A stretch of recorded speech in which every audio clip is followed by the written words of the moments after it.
राम राम दोस्तों, जय बाबा नीम करोली महाराज जी की। आशा है कि आपके ऊपर भी बाबा नीम करोली जी की अपार कृपा होगी, आपके घर परिवार में भी सभी कुशल मंगल होंगे। यही मैं प्रार्थना करता हूँ बाबा नीम करोली जी से, श्री राम जी से, मेरे महादेव जी से, मेरे कान्हा जी, सभी आपके ऊपर सदैव कृपा दृष्टि बनाए रखे। यही मेरी प्रार्थना है। श्री राम, जय शिव, जय शिव, जय बाबा नीम करोली महाराज। दोस्तों, मैं आज आपको एक ऐसा प्रकरण सुनाऊंगा जो हमारे धर्म के ऊपर है, और एक धर्म को कलयुग के लिए अभिशाप दे रखा है। एक ऋषि पत्नी ने, जो राजा की लड़की थी, और राजा ने एक बूढ़े ऋषि के साथ उसका विवाह कर दिया। और धर्म राजकुमार का वेश बदलकर उस ऋषि पत्नी के पास आता है और कहता है कि तुम बहुत खूबसूरत हो, और ये ऋषि, इसके मुंह में जाट दांत भी नहीं है, तुम मेरे साथ भाग चलो। तो यही कहानी है। वो फिर ऋषि पत्नी उसे श्राप देती है धर्म को, कलयुग के बारे में, और सतयुग के और त्रेता के क्या क्या श्राप देती है वो। इसी बात का मैं आज आपको वर्णन करूंगा। भगवान, मुझसे कोई गलती हो जाए, मेरे प्रभु मुझे क्षमा कर देना। ये शास्त्रों की वाणी है, सत्य है। अगर मुझसे कोई चूक हो जाए तो उसे क्षमा कर देना। दोस्तों, पिपलाद ऋषि अत्यंत वृद्ध थे। उनके मुंह के दांत भी टूट चुके थे, मुख पर झुर्रियां पड़ रही थी, कमर भी झुक गई थी, चलने में पांव कांपने लगते थे। वृद्ध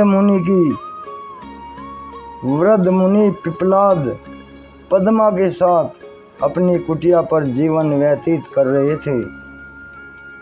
ये पद्मा राजा की लड़की थी, और बूढ़े मुनि का इस लड़की पर दिल आ गया। फिर उसने उस राजा को कहा कि या तो अपनी लड़की मुझे दे दे, नहीं तो तेरा वंश नाश हो जाएगा। और फिर राजा ने पद्मा का विवाह इसके साथ कर दिया था, पिपलाद ऋषि के साथ। तो फिर पिपलाद ऋषि में, और वो तो अत्यंत जवान और खूबसूरत थी पद्मा, लेकिन वो पतिव्रता थी। वो उस बूढ़े ऋषि को ही अपना सर्वस्व परमेश्वर मानती थी। तो उससे आगे चलते हैं। एक दिन पद्मा स्वर्णादा नदी पर स्नान करने के लिए गई। वहाँ पर उसकी परीक्षा लेने हेतु धर्म एक सुंदर राजकुमार का रूप लेकर आए। वे पद्मा से बोले, हे सुंदरी, तुम तो महारानी बनने के योग्य हो। तुम पिपलाद ऋषि इस बूढ़े आदमी के लायक नहीं हो। यह बूढ़ा ऋषि अधिक समय तक जीवित नहीं रहेगा, इसलिए इस बूढ़े को छोड़कर मेरे साथ चली चलो। इतना कहकर वह पद्मा का हाथ पकड़ने को आगे बढ़ा। पद्मा क्रोध में भरकर उससे बोली, हे पापी दुष्ट राजकुमार, दूर हटो, तुम कामांध हो।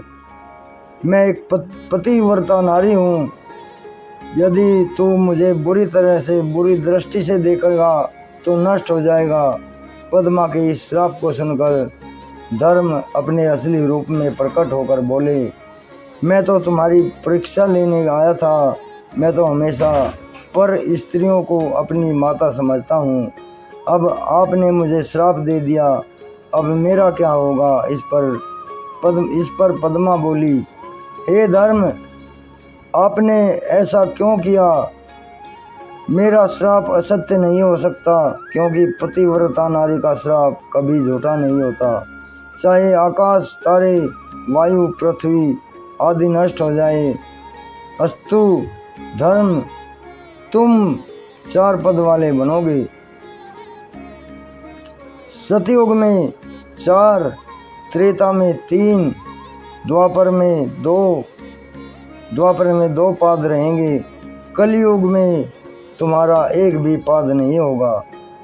कलयुग के पश्चात फिर तुम्हारे सतयुग आने पर 4 पाद हो जाएंगे, 4 पाँव हो जाएंगे।